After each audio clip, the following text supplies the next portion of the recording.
Hi everyone, it's Sonia McDonald here from Leadership HQ, and today I posted an article around how to manage horrible bosses.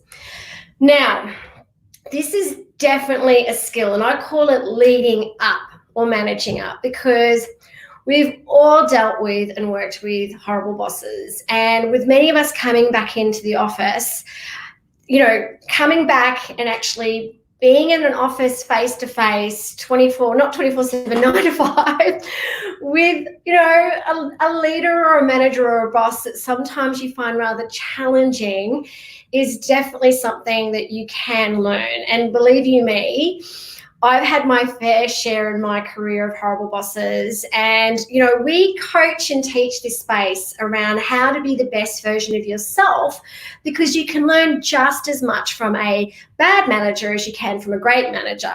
Some of my greatest lessons have been from not so great leaders. So I'm going to have a look at, some of these comments here because I want to share with you, and there's a link as well in this live stream if you'd like to read more around how to lead or manage horrible bosses. Okay. First of all is really getting to know your manager, your leader, because that's really important.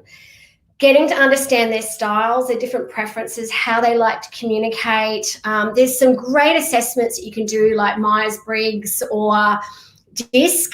So get an understanding of their work style and preferences. Like, for instance, just so you know, I don't like a lot of detail. So when someone sends me an email with War and Peace, I literally go, oh, okay, I can't cope with so much detail. Just give me the basics in terms of communication.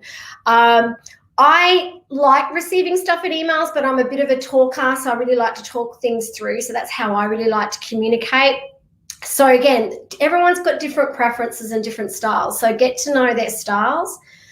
Also, I think it's really important to get to know their why, get to know like why they do what they do, and also what's important to them. I know what's important to me, what I love to do. I surround myself with people that have different strengths and different whys. I mean, we're all on the same purpose around what we're trying to achieve as a team in terms of our why and our purpose. But getting to understand like what's important to your boss, what's important to your manager, and understanding that and appreciating that, and also, sharing with you what's your why and what's important to you as well. Also help them be successful. I think it's really important that you work together as a team and also get to understand their weaknesses. Gosh, I'm not perfect. I absolutely have some weaknesses. We've all got weaknesses. I'm very focused on strengths, so I know what my strengths are. I focus on my set strengths and I surround myself with people with different strengths.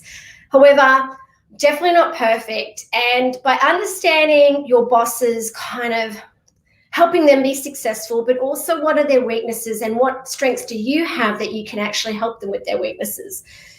An example is I'm not great with attention to detail. I think that's because I'm kind of always on the go. I'm very visionary. I'm kind of doing all these different things, and sometimes I don't cross the T's or dot the I's. And I have got people in my team that are amazing with detail. So sometimes I'll send them stuff and go, can you just double check this for me? Because this isn't a strength of mine. And they know that it's not a strength of mine. So sometimes they'll check in with me and go, do you want us to double check that? So I think that's really, really important. So knowing their why, understanding their weaknesses and their strengths, understanding their work styles and their behavioural preferences, I think is really important. I think as well, when it comes to leading upwards, I always say to people, the more self-aware you are of yourself, the more self-aware you are of others. So really get that self-awareness, that self-leadership happening. Understand who you are as a leader. Understand your values. So we've got some great values tools. Understand their values as well. So I know what my values are. I know what my team and associate values are. So therefore, again, that drives our behaviour. The more self-aware you are, I just think that you become so much more self-aware of others, and therefore you're actually able to tap into what's motivating them, what might be their triggers, again, where are their strengths, where are their passions, those sort of things I think are really important when it comes to leading up. So, yeah, practice self-development, get that self-leadership happening. We've got a great membership, which I've tagged in this live stream, which is awesome, around helping with tools around leadership and self-leadership. Also, I think it's really important to be brave and speak up. And I know it's an example in the article I posted on LinkedIn today, because I remember in my 20s, okay, and that was quite a while ago, and again, you're learning when you're first starting your career, is that sometimes I worked with some horrible bosses. Like, there was one job that I had where I was the assistant HR manager. Maybe don't look at my LinkedIn profile to have a look at this. But I was there for like 3 years. I think we went through as a team 7 different bosses. I mean, it was a tough gig. And I mean, I really stayed and stayed courageous and really stayed in this organisation because I loved it. But there was one moment where I thought to myself, and I actually did, I handed in my resignation. I thought, I can't do this anymore. Like, this is too tough. And, you know, and I knew at the time, like, now that knowing what I know now, I knew she was like yelling and screaming and she was behaving really erratically. And I didn't realize that she was really stressed at the time and she was going through some really bad personal challenges. And when I handed in my resignation, she was shocked. She was, why? And I told her why. And I wish I'd spoken up a lot sooner, because she had said to me, I don't want to lose you. I didn't realize it was that bad. This is what I'm going through, but it doesn't excuse my behavior.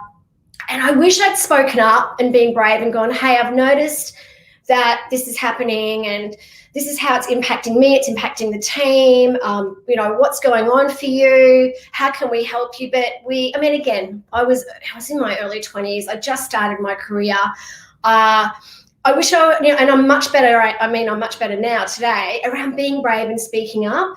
But again, I think as well, don't tolerate a bully. So if you actually are, dealing with a horrible boss or a horrible leader, and it's really is impacting your well-being, and it's causing you stress and anxiety, no one should be having to deal with that. No one. This is why I am so passionate about kind and courageous and inclusive leaders and leadership.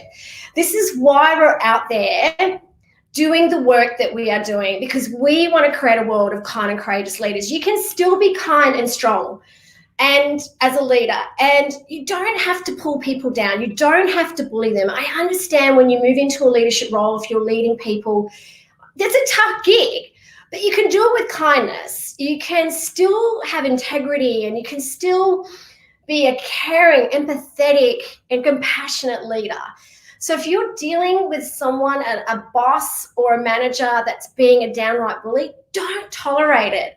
Don't accept it. If you've done everything you can, like if you had the conversations, you've tried to put the mirror up in front of them, actually start documenting any sort of behaviors or actions and talk to human resources. Go and talk to someone about it, because you know what? I'm telling you now that your well-being and your mental health is absolutely the most important thing, and that your psychological safety is the most important thing. And you know what? There have been times where we have worked with and coached managers that do need to step up, do need the mirror put in front of them, and they have changed and they have transformed because they've got the skills and confidence, and also a different way of looking at things through our coaching. However, there's some that haven't, and there's some that don't have a growth mindset and don't want to change. So I think that's really important, not to tolerate that. And also I think as well, like I speak to a lot of people that might be a little bit disgruntled or not happy at work, and then they think the grass is always greener. Make sure you do your research before you jump ship, because sometimes the grass isn't greener on the other side. So if you are going to move into if you are looking to moving into another organization or business, make sure you do your research. Maybe have a cup of coffee with people, start to kind of look at, their values as a company, see if they're aligned to yours. Start to do some research before you jump ship. Okay, don't do, as we do, especially when we're stressed. And we've got lots of things going because we're working with a horrible boss. We tend to be very reactive, and we might jump from one bad ship into an even bigger and worse bad ship. So make sure you do your research before you decide to jump ship. The other thing, and I know I talked about self-leadership before, and this is Gandhi's favorite saying, be the change that you want to see, or be the change you want to be, is watch your own leadership.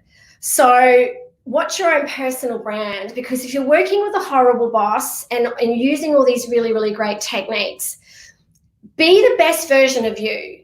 Stand tall, stand above it. Don't gossip and white ant. I see that time and time again, and it will not serve you. If you do need to vent to your best friend, or vent to a partner or a close advocate or someone. But be your best version and just stand above it, because, again, see it as a learning exercise. I know at times you might be thinking, gosh, this is really challenging. However, you can learn, from bad bosses as well. I'm just reading some of the comments here. Yes, I know. I see around the bullying and disrespectful behaviour. That is a really, really big one, and kindness really does matter. I've also learned through my mistakes. That's really awesome. Yes, we've all had experiences with bad bosses, so I'm really hoping that you can learn a lot from this live stream today. There's some really great points there around knowing their why, knowing your why, helping them be successful, understanding what their weaknesses are and what you can do to help them around that self-leadership, understanding your brand, not tolerating a bully, doing your research before you jump ship, understanding their work preferences and work styles. I really hope that these tips have really helped you around how to lead up, how to deal with not so great leaders and bosses. And if there's anything we can do to help you at Leadership HQ, just reach out to us. Reach out to us. Just send us an email at info@leadershiphq.com.au. Check out some of our great memberships and programs, because we are so dedicated to building a world of kind, courageous leaders, leadership and organisations. And it does start with us. And I hope that you got a lot out of it. Read the article. And if there's anything we can do to help you, don't hesitate, because we're always here to help you be the best you can be. Thank you.